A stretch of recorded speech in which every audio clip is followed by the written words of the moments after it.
into health and wellness as well. So tell us what you eat for breakfast and how that's changed over the years.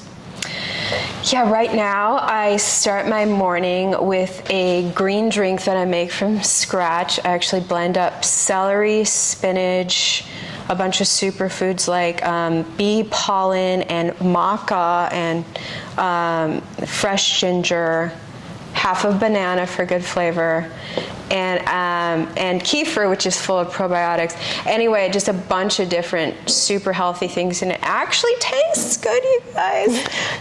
And magic ingredient is if you add fresh ground pepper, it helps your body absorb the nutrients. Pepper is an activator for absorption in your body, so that you'll retain all those nutrients that you're eating. Mm-hmm. So I do that, and then I also make eggs right now, which I used to. It's changed. My diet's changed so much over the years, and I used to do 6 small meals throughout the day. Mm-hmm. So like if you were doing like a smoothie, back in the day it'd be just like a protein shake, and then like 3 hours later the eggs, and then 3 hours later like something else small.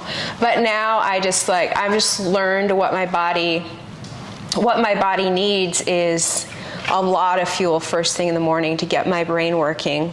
So I do 4 whole eggs, guys, with the yolk. Yolks are good for you. Yeah, and so I do that with the green drink. So I'm getting a lot of veggies, and I do pasture-raised eggs, the most nutritious. Mm-hmm. Veggies and my healthy protein, and healthy fats, and then jumping into the workday. But we were talking earlier about how I used to do intermittent fasting. I tried it, and it was like, I wouldn't eat till noon, and I would just be like suffering, like my brain wouldn't work intermittent fasting if I couldn't eat in the morning. So I realized for me as a human, like that may work for some people, but for me, like I have to get some brain activating nourishment first thing in the morning.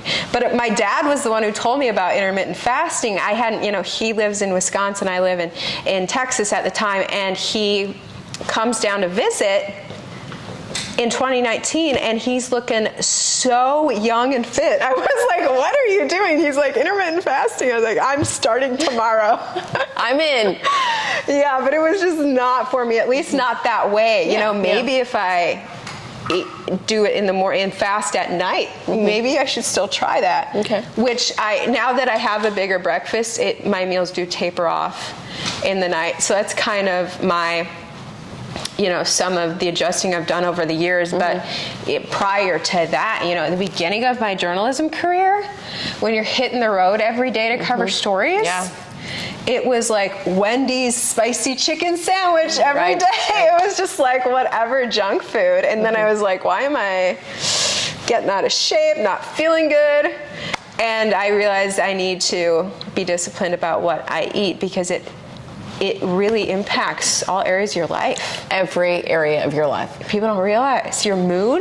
Oh, so much of how you view the world. Yes. Your ambition and your focus, everything is affected by what you eat. And you don't do sugar anymore. Right, yeah. So 2019, I made a New Year's resolution. It was really quite whimsical, actually. When I sat down, because I'm a big proponent of New Year's resolutions, and I sat down like the last day in December to like, okay, what are my resolutions? And I was like, you know what? Let's get rid of this sugar. I was playing around with doing less sugar in 2018. 2019, I said, let's do this. And so I said, but let me get 1 serving of sugar per month. Okay. And then no sugar.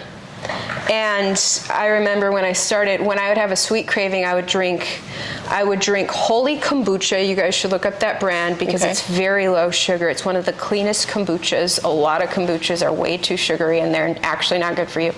But holy kombucha would satisfy my sweet craving, or just a little bit of raspberries.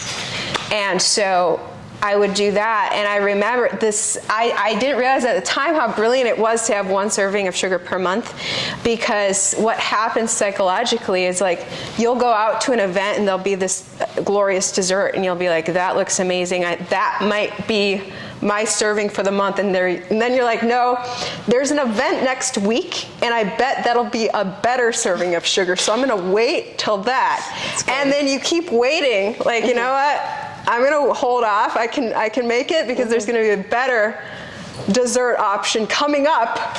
And then you forget, and there were multiple months where I forgot that I hadn't had sugar all month.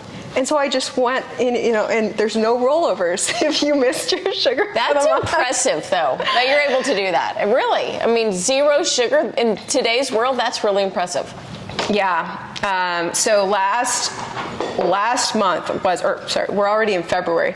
Last December, I ate more sugar. I'll admit, I ate more sugar that month than I have eaten since the New Year's resolution.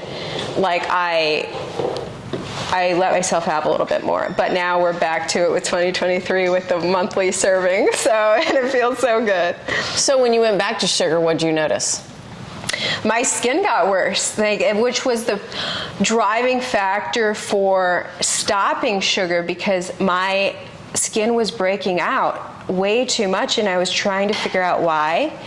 And dermatologists were like, oh, try an antibiotic, which made it worse. Oh. And so I happened to meet this guy who said that quitting sugar fixed his skin. And I said, that makes so much sense.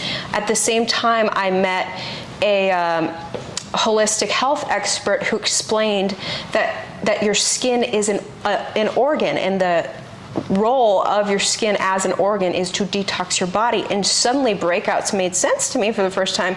That's your skin detoxing. That's right. The toxins. So if you don't ingest the toxins, your skin doesn't have to detox. Mm-hmm. And suddenly I looked at breakouts in a very friendly way, like, thank you, body, for detoxing this toxin. And I'm not going to put it in me to begin with now. Right. Now that I know that the sugar may be the cause. Sure enough, quit sugar and my skin gets way better. So, well, you have beautiful skin now. Oh, thank you. So. Been through a lot. Well, no, and I don't eat dairy for that exact same reason, because I have a couple servings of dairy and then I wear it right here with a couple breakouts on my chin for a week, so it's not worth it to me. Yeah. And presumably I would think that probably it affects your gut in some form or fashion. Yeah, which gut health is connected to skin quality. Sure. Yeah. Gut's pretty much attached to everything when it comes to health and wellness. That's what we're learning, yeah. Yeah. All right. Well, Ivory, thank you so much. Absolutely. Always a pleasure to see you. Great chatting with you.